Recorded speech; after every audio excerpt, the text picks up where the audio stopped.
Assalamualaikum warahmatullahi wabarakatuh. Innal hamdalillahi nahmaduhu wa nasta'inuhu wa na'udzu billahi min syururi anfusina wa min sayyiati a'malina. Man yahdihillahu fala mudhillalah wa may yudhlil fala hadiyalah. Summa sholatu wassalamu ala sayyidil mursalin habibina wa syafi'ina wa maulana Muhammad sallallahu alaihi wasallam wa ala alihi wa sahbihi ajma'in, amma ba'du. Puji syukur kehadirat Allah subhanahu wa ta'ala atas segala karunia dan rahmatnya kepada kita semua, sehingga kita masih dipertemukan dengan bulan suci Ramadan, masih dikuatkan ibadah puasa kita hari ini. Kemudian tak lupa salawat dan salam semoga selalu tercurahkan kepada baginda suri tauladan kita, yakni Nabi besar Muhammad sallallahu alaihi wasallam, kepada segenap keluarga beliau, sahabat beliau, dan mudah-mudahan kita semua diakui sebagai umatnya yang senantiasa istiqomah di dalam menjalankan sunnah-sunnahnya. Amin ya Allah ya Rabbal Alamin. Sahabat Al-Fatih yang dirahmati Allah subhanahu wa ta'ala, kita berjumpa kembali di program Ramadan di Sekolah Al-Fatih TV, yang pada hari ini insya Allah akan mengkaji tema tafsir dengan kajian tafsir surah Al-Fatihah. Nah, sahabat Al-Fatih, bagaimana puasa kalian? Semoga puasa kita semua senantiasa diberikan kekuatan serta keistiqomahan oleh Allah subhanahu wa ta'ala. Baiklah, sebelum kita berlanjut ke pembahasan materi tafsir, silahkan untuk berkomentar, klik like dan subscribe di channel Sekolah Al-Fatih TV. Sahabat Al-Fatih, kita akan mulai kajian tafsir kali ini, diawali dengan pengertian dari surat Al-Fatihah. Al-Fatihah bermakna pembuka. Surat ini merupakan surat yang turun di Mekah setelah diturunkannya surat Al-Mudaththir. Secara urutan diturunkannya Al-Quran atau secara nuzulul Quran, surat ini merupakan ada di urutan yang kelima. Jumlah ayat dari surat Al-Fatihah adalah 7 ayat. Kemudian kita akan masuk ke pembahasan tentang penamaan dari surat Al-Fatihah. Di dalam kitab Al-Itqan fi Ulumil Quran karya Imam besar Al-Imam Jalaluddin As-Suyuti, disebutkan begitu banyak nama-nama lain dari surat Al-Fatihah. Di antaranya yaitu Fatihatul Kitab, kemudian Ummul Kitab, selanjutnya itu Al-Munajat, Asy-Syifa, dan Al-Quranul Azim. Penamaan Al-Quranul Azim dikarenakan di dalam satu surat Al-Fatihah terkandung di dalamnya secara global makna-makna pokok dari ajaran Al-Quran. Di dalam Al-Fatihah terdapat makna tentang akidah, makna tentang ibadah, makna tentang munajat, makna tentang syariah, makna tentang muamalah ma'allah dan muamalah ma'annas. Kemudian fadilah atau keutamaan selanjutnya dari surat Al-Fatihah, bahwasanya Nabi mengabarkan bahwa surat yang paling agung di antara surat-surat di dalam Al-Quran adalah surat Al-Fatihah.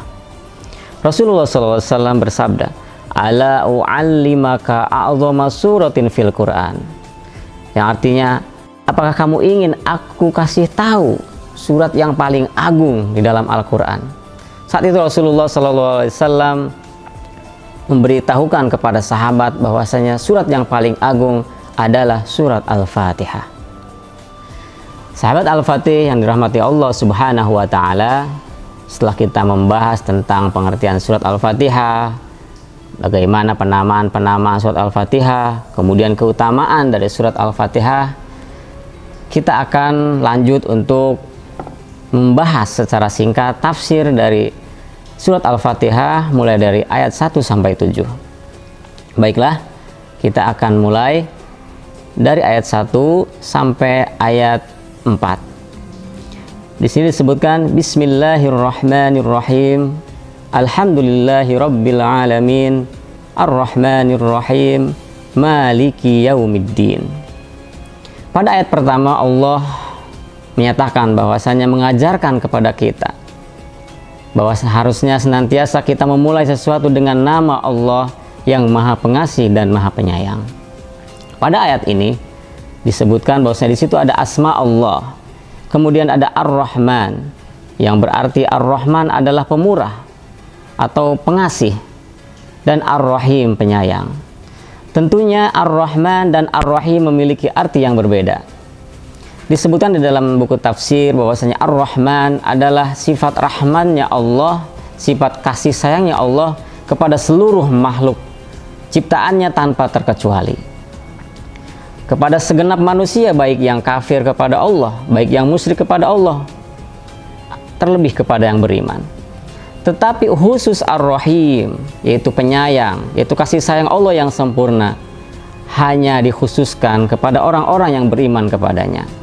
Maka Ar-Rahman itu lebih khusus kepada kasih sayang Allah di dunia, sedangkan Ar-Rahim adalah spesial kasih sayang Allah yang akan berlanjut ke akhirat, yaitu kepada orang-orang yang beriman kepadanya, kepada orang-orang yang beribadah kepadanya, dan tidak termasuk orang-orang yang kafir yang ingkar kepada Allah Subhanahu wa taala.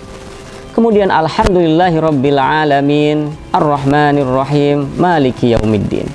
Ini adalah kalimat pujian bahwasanya Allah Subhanahu wa taala sang pemilik pujian. Tidak ada yang memiliki pujian selain Allah Subhanahu wa taala. Rabbul Alamin, yaitu Tuhan semesta alam. Kata al-alamin adalah jamak dari alam, yang mana segenap makhluk ciptaan Allah Subhanahu wa taala adalah al-alamin. Maka sang Robnya itu, yaitu Allah Subhanahu wa taala, adalah Tuhan dari makhluk-makhluk selain Allah Subhanahu wa taala. Kemudian Ar-Rahman Ar-Rahim adalah penjabaran dari tadi sifat Allah, yaitu Ar-Rahman dan Ar-Rahim. Kemudian sifat Ar-Rahman Ar-Rahim juga merupakan asma dari Asmaullahil Husna. Di sini juga Allah Subhanahu wa taala mengajarkan bahwasannya bagaimana kita sebagai umat Islam diajarkan ketika berdoa, maka dianjurkan kita boleh untuk menyebutkan Asmaullah. Salah satunya adalah Ar-Rahman, kemudian Ar-Rahim. Dalilnya adalah di dalam Al-Quran disebutkan walillahil asma'ul husna, dan Allah memiliki nama-nama yang baik, fad'uhu biha. Maka ketika berdoa, berdoalah meminta dengan wasilah nama-nama yang baik itu. Di antara nama-nama yang baik adalah Ar-Rahman Ar-Rahim. Kemudian di ayat yang keempat, Maliki Yaumiddin, yang artinya pemilik atau raja di hari pembalasan. Ini merupakan kandungan makna yang begitu dalam, bagaimana Allah Subhanahu wa taala mengajarkan kepada kita sebagai hamba-hambanya untuk percaya akan hari akhir, untuk percaya akan hari pembalasan, sehingga kelak Allah Subhanahu wa taala akan membalas segala amalan-amalan yang dilakukan oleh segenap umat manusia. Baik itu amalan baik, maka akan mendapatkan surganya, dan ketika amalannya buruk, maka akan mendapatkan siksanya, yaitu api neraka. Baiklah, selanjutnya ayat kelima, yaitu Iyyaka na'budu wa iyyaka nasta'in. Ayat ini yang artinya hanya kepada Engkaulah kami menyembah, dan hanya kepada Engkaulah kami memohon pertolongan. Di dalam ayat ini merupakan ayat yang sangat mengandung makna tentang bagaimana seseorang ikhlas. Allah mengajarkan kepada kita bagaimana kita harus ikhlas dalam ubudiyah kita, ibadah kita, hanya semata-mata untuk Allah Subhanahu wa taala. Begitu pula ketika kita memohon pertolongan, maka hendaknya kita hanya memohon pertolongan bergantung kepada Allah Subhanahu wa taala. Kemudian ayat ke-6 yaitu ihdinas siratal mustaqim, yang artinya tunjukkanlah kami jalan yang lurus. Jalan yang lurus adalah jalan yang diridhoi Allah oleh Allah Subhanahu wa taala. Jalannya Islam. Maka diteruskan di dalam ayat selanjutnya, yaitu siratal ladzina an'amta alaihim, yaitu jalannya orang-orang yang engkau beri nikmat kepada mereka. Ghairil maghdubi alaihim waladdallin,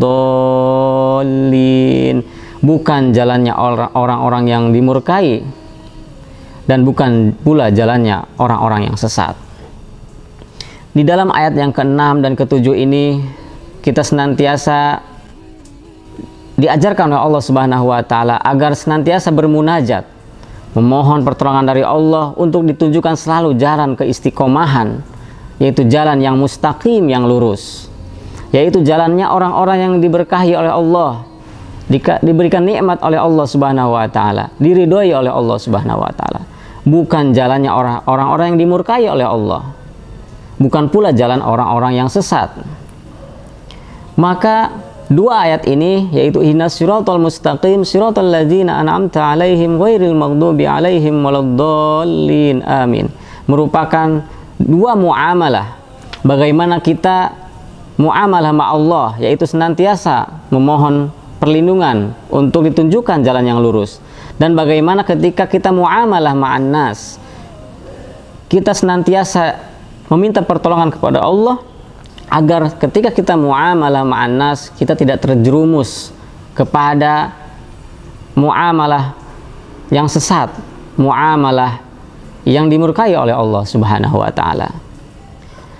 Demikian tafsir singkat surat Al-Fatihah dari ayat 1 sampai 7.